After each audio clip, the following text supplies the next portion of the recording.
Welcome to me, Elumelu. Thank you. So you just took part in the debate, are there different forms of capitalism? Now, what are the main challenges of the evolution of capitalism? Exactly. I like what you're saying, because for me, in the 21st century, we shouldn't be talking about a conceptual definition of capitalism. We should be talking about the challenges that capitalism faces in the world today. How do people perceive and see capitalism? People who are suffering today think they are suffering because of the state of capitalism, the price of capitalism in the world. Is it true? Is it not true? The key thing for us is, how do we all come together to provide economic hope, to provide economic opportunities, to provide employment, to alleviate poverty, to pursue all-inclusive growth. That is what will bring, in my viewpoint, peace, happiness, and even make everyone embrace capitalism. The world today is no longer interested whether it's socialism or capitalism. It's all about what is good, how does it affect me as an individual, as a family, as a community, as a country. Am I able to feed? Am I able to send my children to school? I want to work. Can I get employment? I'm tired of poverty. I want security. I want access to electricity. I want to be able to send my children to school. Those are issues that are now of importance to people in the world. And that is what some of us call Africapitalism or inclusive capitalism. Let's see how we can develop the world. You're speaking of Africapitalism. How is it doing? Is it thriving compared to the rest of the world? I think first it's a new movement, it's a new approach to providing solutions to the problems I just talked about, to providing,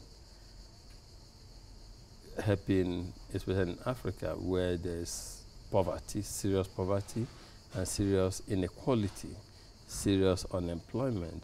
Africapitalism is realizing that the private sector, not just government alone, private sector should work with government so that we can all create jobs, so we can all help create prosperity that is all inclusive.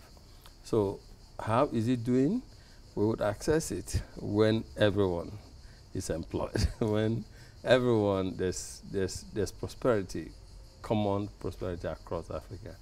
But I think that if everyone could practice the philosophy of Africapitalism, if we all can invest in the private sector, if government can create the enabling environment, embark on regulatory reforms that will enable private sector to do well, if we all can help entrepreneurs, realizing that big companies and government alone don't create the jobs that we need.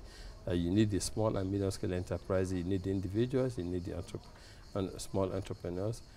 Then we begin to change the narrative on capitalism.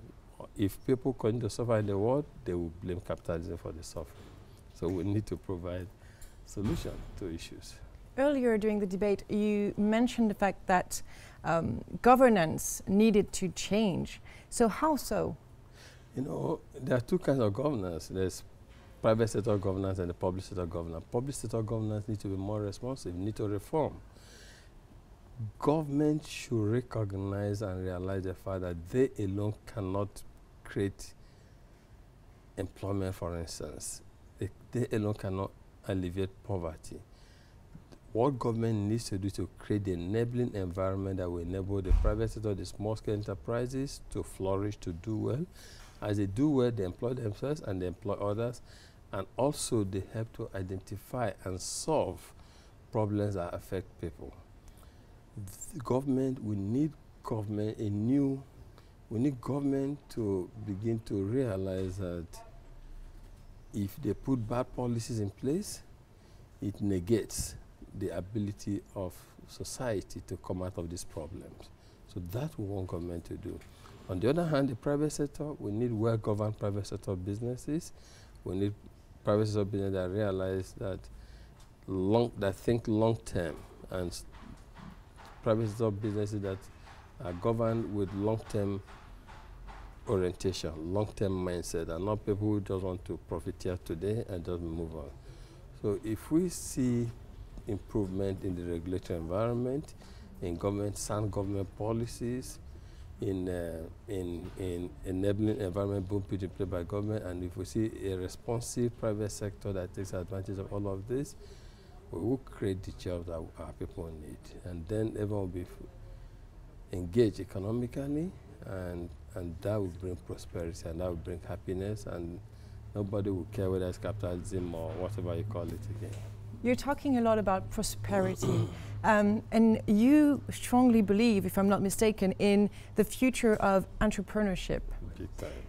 Do you think it is the future of the economy?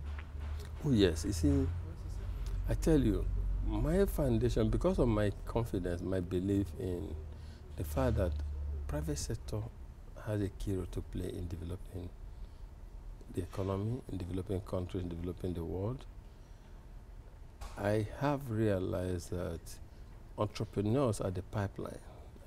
When you say private sector are made of entrepreneurs, whether big or small. But the problem in the world today is that we have the very big private sector businesses, and almost the rest don't exist. So we need to encourage entrepreneurship. We need to encourage the small one. And that's why through my foundation, I set aside the sum of $100 million to help young African entrepreneurs who have great ideas but don't have the capital to implement, execute their ideas, who have great ideas but are unemployed, who have great ideas but don't have mentors or access to training. And so I, through the Elumelu Foundation, put in $100 million to identify 10,000 African entrepreneurs, support them with seed capital, and just have them prosper. Because I say to them, your success is Africa's success. As they succeed, they will help to create employment. At least the 10,000 of them are no longer unemployed, will not be unemployed, and the 10,000 would each at least hire 100 people. And that is how we can create employment for the continent. And so, to answer your question, I believe that there's a direct and positive correlation between entrepreneurship and economic development, between entrepreneurship and prosperity. People who are self-employed, entrepreneurs, have sense of dignity. They work very hard. They provide for themselves, for their families, and they also help communities to solve some of their challenges. That is the way we should. For me, that's what we should be talking about, and not about the conceptual definition of capitalism today. Well, thank you very much, Tony Elumelu, for this interview. Thank you very much. Good to meet you.